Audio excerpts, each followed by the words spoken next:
Mataji, good morning everyone. Let's bow down to Shrimataji, raise our Mother Kundalini and put Bandhan.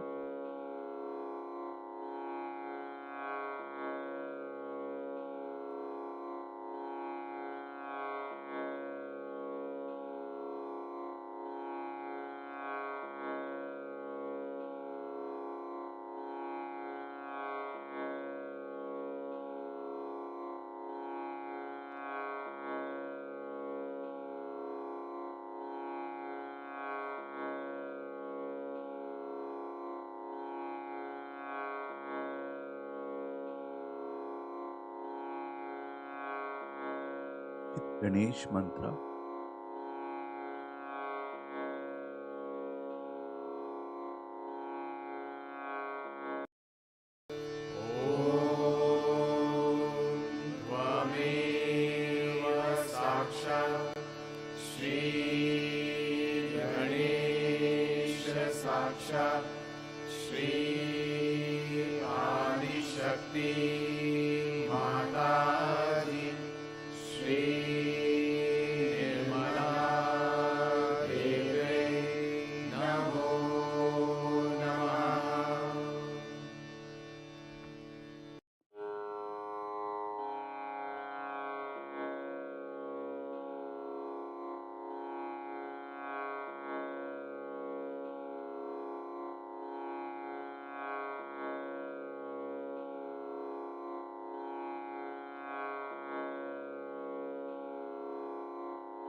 Let us balance our left channel.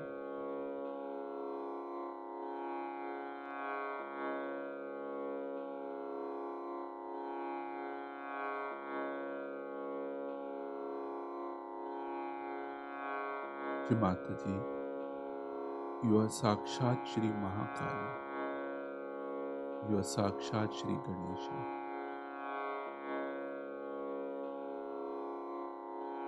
Kindly awaken the pure desire within us.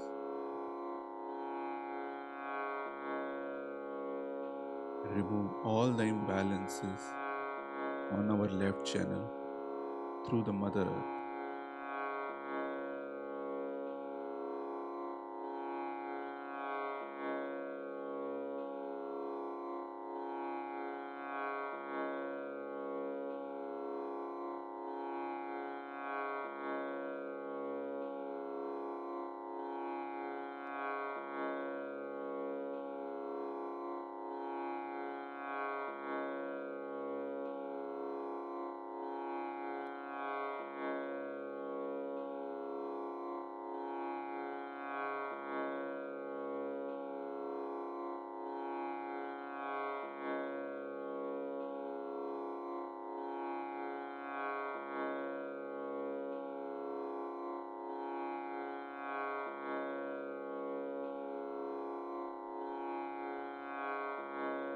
Now let us balance our right channel.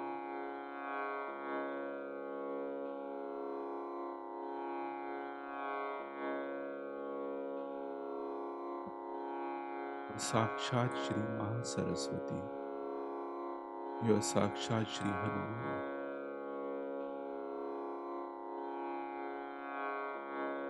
Kindly awaken the pure attention within us.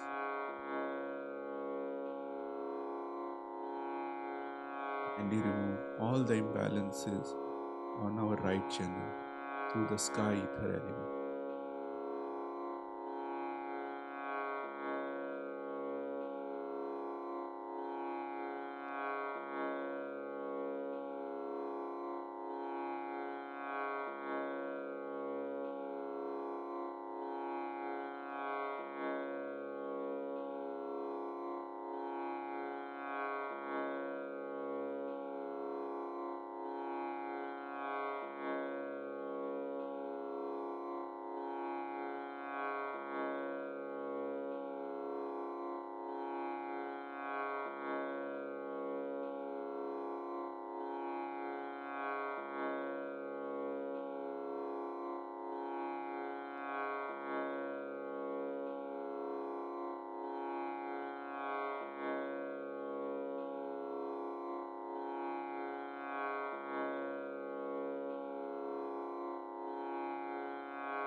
Let us bring our attention on our Sahasrara.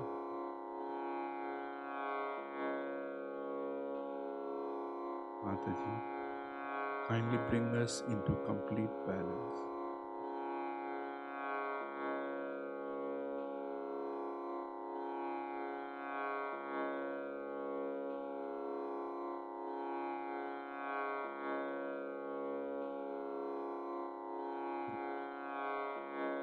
Thoughts from past and future.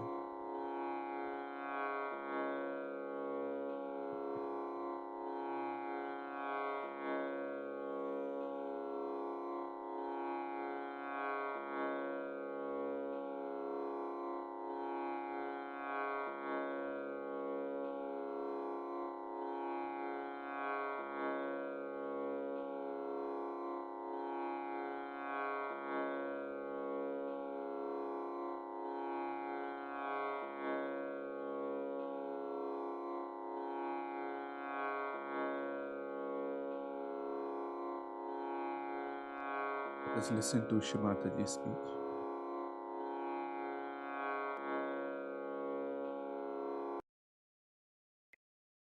So you all enjoyed the music, and I was very happy at your enjoyment.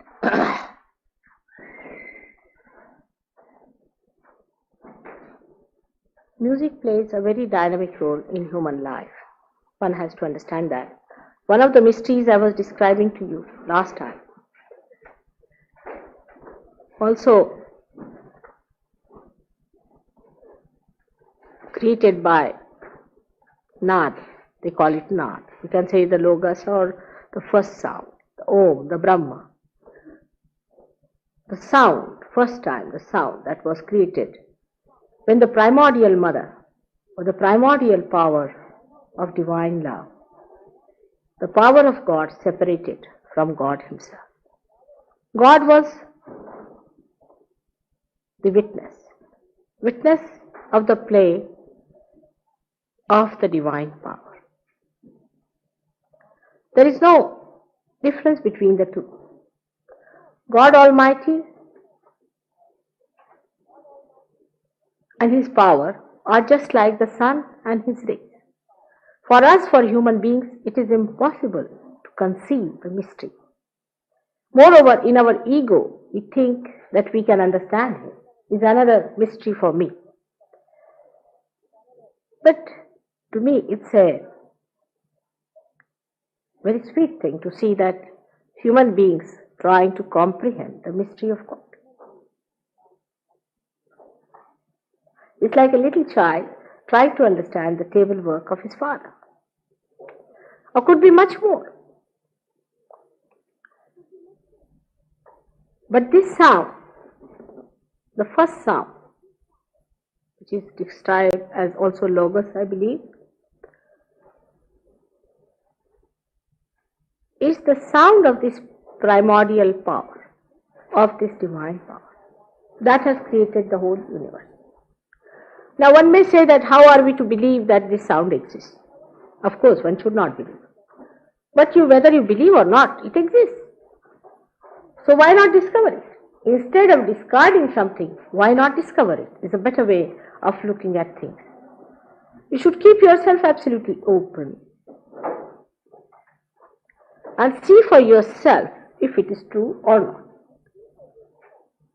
For any scientific man, it is important to be an open-minded person. If he is bound by some traditional ideas or some sort of old-fashioned ideas, or we can say some sort of hypocritical ideas or fanatical ideas, such a person cannot be a scientist.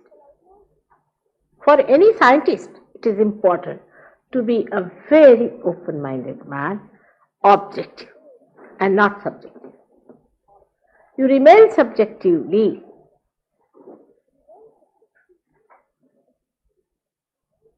very controversial when you are not self-realized. Before that, every subject is a different subject. Someone likes a blue color, someone likes a red color, someone likes a green color.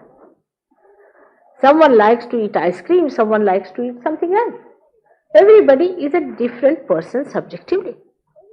Some person likes a blonde lady, someone likes with a dark hair, and everybody has a different idea. There's nothing like absolute among people, naturally, because they have not reached their absolute. So you are absolutely subjective. For music or for anything, whatever you like is all subjective. Colors. I was watching a TV for interior decoration once, and I was amazed. The colors they used were so fantastic, so beautiful. I liked them very much myself. But I had some other people watching, they said, horrid. They are absolutely horrid. I said, then what colors you would like? Something grey, really? Or something pale or insipid? They didn't mean insipid, but the colors they liked were insipid according to them. Because if you enter into a room with that kind of insipid thing, I mean, you really recoil back thinking, oh God, what sort of people are living here? But the ideas have changed quite a lot, that people now think of warmth. I mean, naturally they have avoided many colors which are not warm, which are dull. But still it is subjective depending on the condition of people. I mean, for example, Indians like a particular type of colors and English like another type. Everyone likes different. So some absolute has to be found out. So everything that is subjective is useless for a scientist, no doubt. But scientists have not reached their absolute either. What they know as absolute also turns out to be not that. Whatever law is said now, they said that everything moves and goes on moving like Newton's law was. But Einstein challenged it. Some said that the things are made of atoms. Then they came out with another theory saying, no, it's made of molecules. So you are also discovering something, challenging it, changing it, and understanding it. Whatever looks today the truth may not look the truth tomorrow. So this is not truth. If the truth is changing, it cannot be the truth. There's something illusory about the whole thing. Because what you think today as the truth doesn't remain as the truth tomorrow. So there's some sort of an illusion that is working in between. Something you like in childhood, you may not like it in your old age. It's all the time changing. The subjective mood depends on so many things. Your family, your treatment, your childhood, your parents, your relations, the country you are born, the culture you are brought up in, everything gives you this personality which has that subjective feelings or subjective understanding. Now the science confuses more when you see that whatever we have produced through science has not given us joy. Our hearts have become just like stones. And we have created devils and devils and devils, like atom bombs and hydrogen bombs and this and that. And now we are frightened of them and we are fighting no more hydrogen bombs and no more nuclear things, and we don't want nuclear weapons. Who has created them? You have created them and now you are against it. Human beings are wonderful. They create something and then they create an organization against it. It's rather wasteful, I think, to go about like this. See, first you build up yourself and knock it down. Then again build up something else, knock it down. It's very frustrating and one feels so puzzled and confused. But truth is never confused. Truth remains the truth. It never changes. It is absolute. It is nitya. It is never changed. It remains the same. It may manifest in different forms, but it never changes. And what is the truth? What is the truth? And very simple words. What is truth? That God loves us. This is the truth. That He created us because He loved us. It is His love that has created us. He looks after us, He protects us, He guides us. He gives us our evolution as a human being, and then He gives us a higher status, higher consciousness by which we know His powers, and the powers flow through, is the truth. This does not change. At monkey stage the truth was there, at human stage the truth is there. Whether you are a drunkard or a sinner or a saint, the truth remains that God loves you. He may punish you in His love, that's a different point. He may be angry with you in His love, but He loves you. Loves what? What does He love in you? Is your spirit. The spirit that sparkles. He sees that spirit. He tries to bring it up. For example, you see a diamond and you see that it is lying in the mud. You lift it from the mud. You clean it, wipe it, chisel it, and make a beautiful diamond. Anything that is created has had to go through some processes. In the same way, you have gone through your evolutionary process. But with what delicacy? With what understanding? With what love? Imagine, supposing you have to become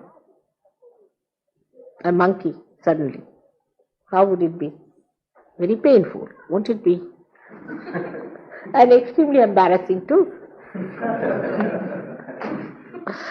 But we have come out of monkeys, as they say, supposing we have.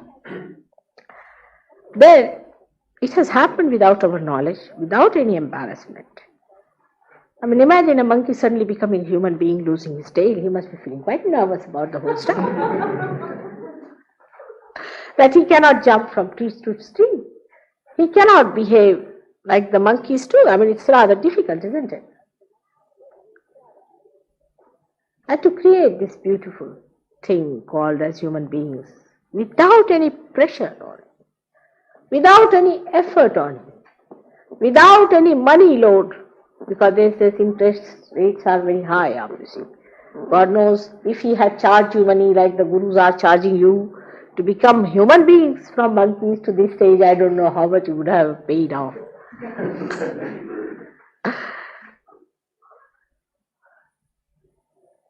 That's the thing, is that he loves us. And you can't understand his love. That his love is his own satisfaction. He loves you because he enjoys his love. His nature is to love. That gives him completeness. That gives him his own meaning. That is his play. That is his joy. And that's the only truth. Everything may change in this world, but that truth remains. If you have this faith within you, that he loves you, despite the facts that you have had bad problems. It's all human beings who create problems for you. God doesn't create any problem for you. You do not know how much he looks after you. How many problems you have created for him, so that there is a barrier between his grace and you. People have created mountains and mountains between him and themselves. They don't want to have him. He's there to pour down all that he has. And here, such a big balloon of an ego carrying you through without receiving a single drop of that grace. So, we have to understand that we are still children. And children have to behave like children. Not to say that we know everything. Actually, you don't know anything, I would say, till you have got your realization. Hello. Come along, sit down. Give them some room to sit down, to the children. They are essential part. This side there is some room. Come along. There's some room. Come along. Yes, do come. Do come in. Yes, come along, come along, come along. Hello.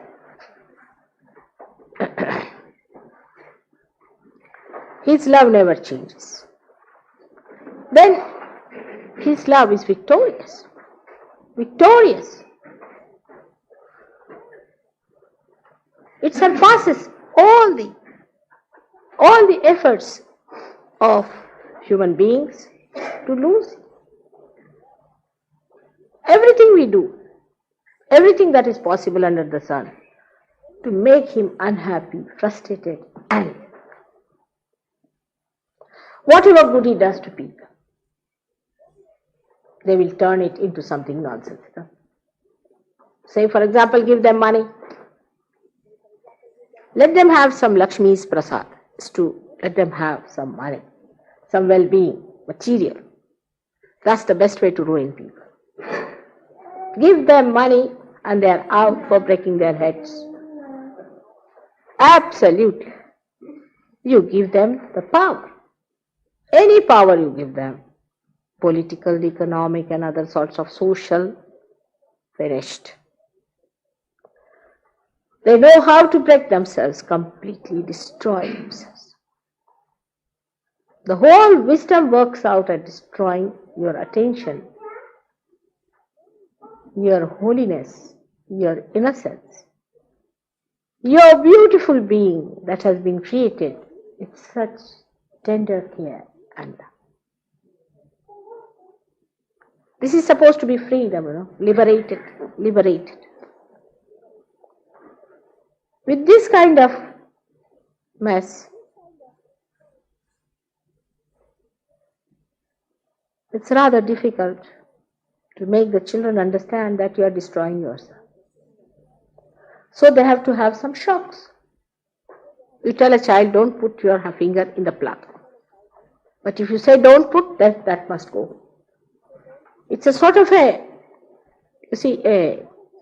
worm in the head, you see. Oh, they have said not to put, we must. So they will put the fingers in there. You say, don't put it. Still. Then again you say, don't put it. Still. Then you say, all right, go ahead.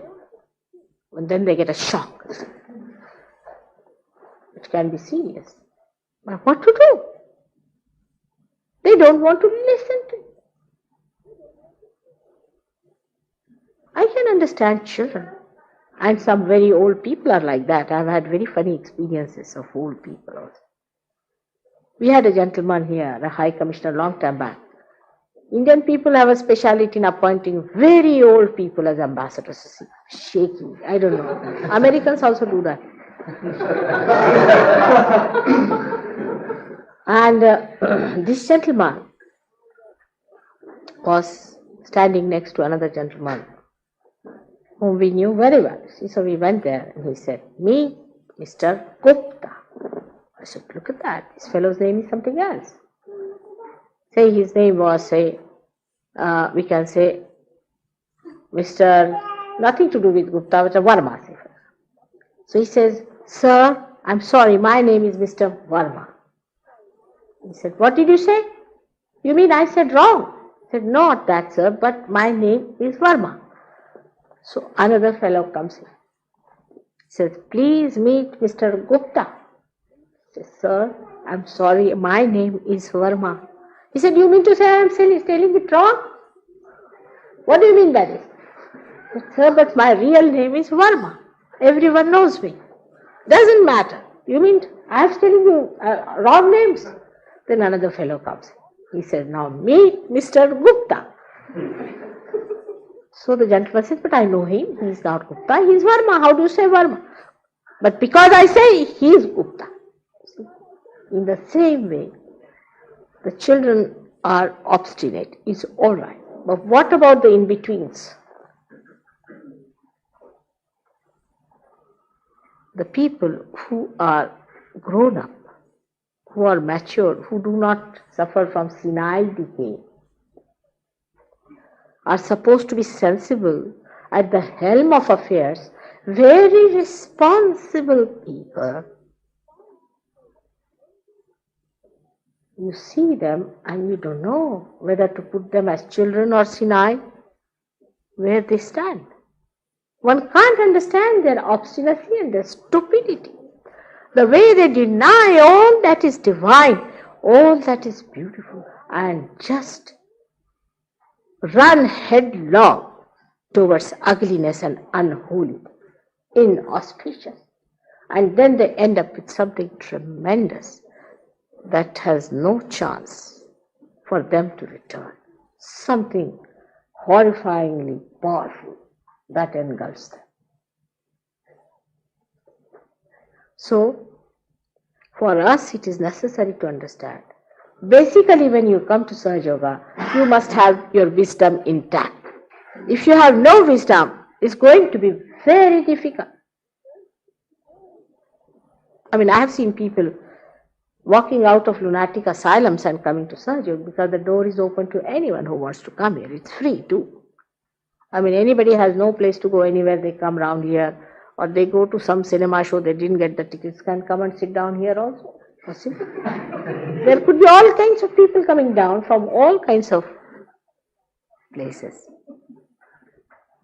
But though Sahaja Yoga opens doors to everyone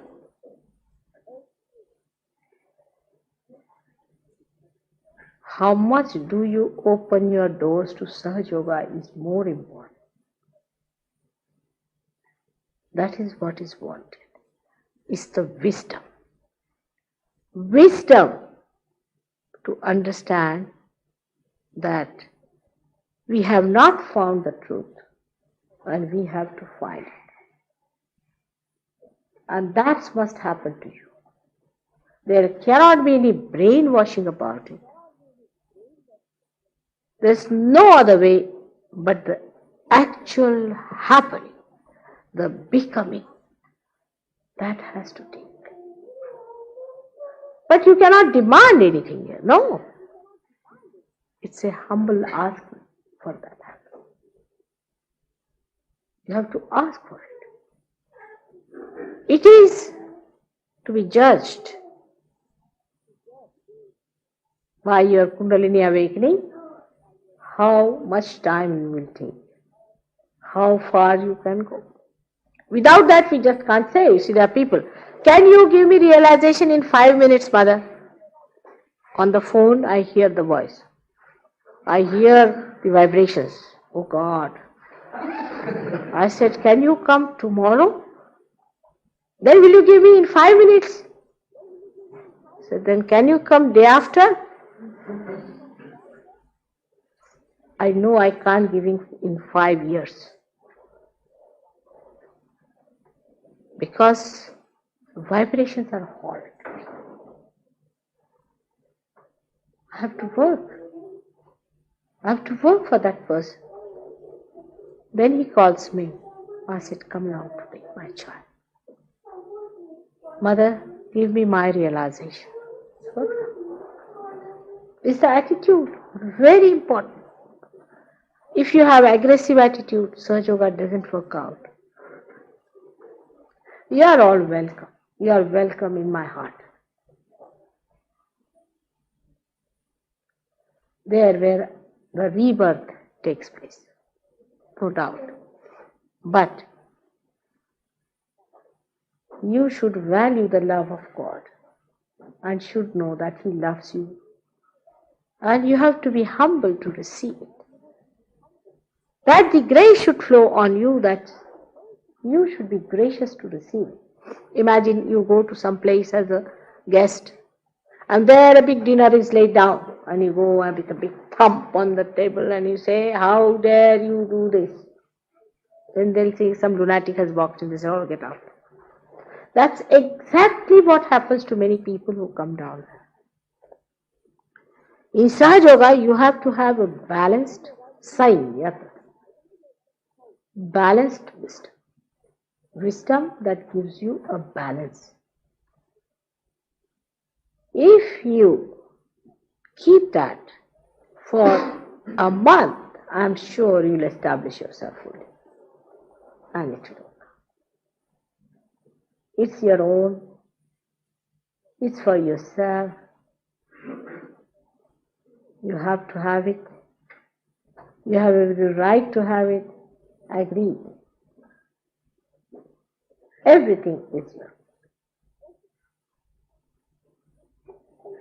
But you have to have little patience with yourself, respect and attention. This is very important. Then this Brahmanad I was talking about, this Omkara, is made of 3 powers within us, Uma, and these 3 powers are called as Mahakali, Mahalakshmi, Mahasaraswati in Sahaja Yoga. These are the 3 powers that exist within us. This Mahakali power is on the left hand side, as you see, which comes from the right, comes down, is the power of desire. Right hand side power, called as Mahasaraswati, comes from the left to the right, and the center one is the one called as the Mahalakshmi power, which gives you your evolution. So you have a left-sided power which is called as Mahakali, the power of desire. The right side one is the power of action, and the central one is the power of evolution. The third one, the center one. The center one is the one that has created you into a human being. This is the subtle power within us, but we have expressed them in the gross, that the left and right sympathetic nervous system are expressed by left and right sided power, and the parasympathetic nervous system is expressing the central part called as Sushumna, as far as we have achieved in our human awareness. So in our human awareness, we have reached a particular point. To go beyond this is the modern problem, is the latest, the extra, what do you call that, ultra modern. Ultra modern problem is how to raise our consciousness to that point where we become one with ourselves, with our spirit. Otherwise you have no meaning to your life. You don't know why you exist. You may go to 100 places, do what you like. You have to find out yourself. And that is done by the power within you called as Kundalini, which rests in the triangular bone in the coccyx in 3.5 coils, and which rises through all these centers, 6 which are placed above it, and gives you your baptism, where the Kundalini breaks through this point called as Brahmarandra, near the fontanelle bone area, and you achieve that, you become that collective being, so that you start feeling a cool breeze flowing in your hand and feeling the different centers which the become. And the whole system starts changing, the priority starts changing, and you start seeing the working of the divine power. That is love. Not the love that we understand is limited, but love that is emitting all the time, ceaselessly. The love that knows, the love that loves, the love that coordinates and cooperates and runs this whole world. That's the truth. The rest is all falsehood. Is all illusion. Is that power managing everything in this world? The rest of it is all a fake. That's what we have to achieve. That's how I hope you are. May God bless you.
त्वमेव साक्षात् Shri Mahalakshmi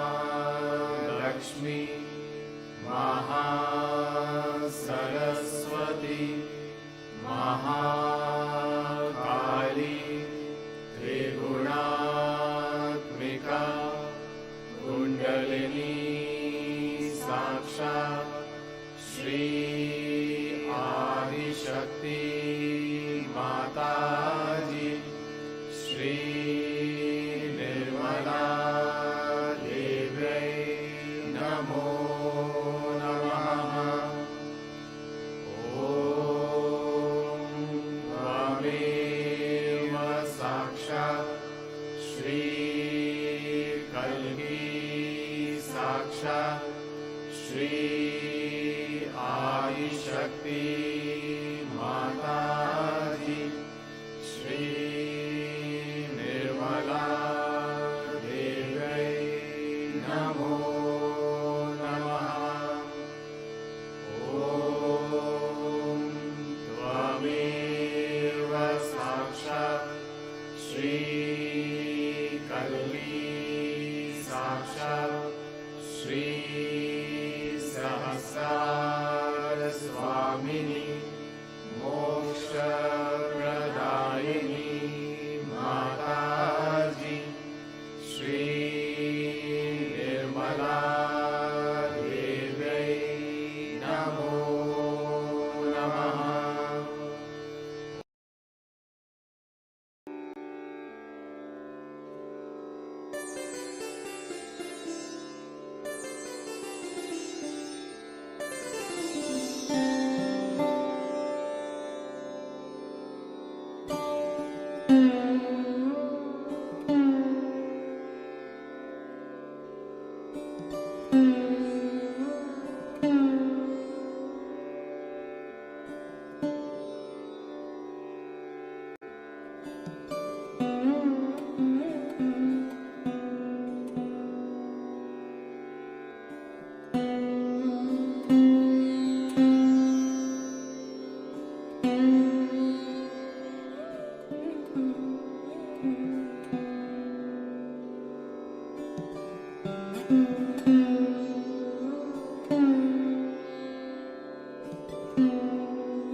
Mataji, this beautiful morning meditation for all your blessings.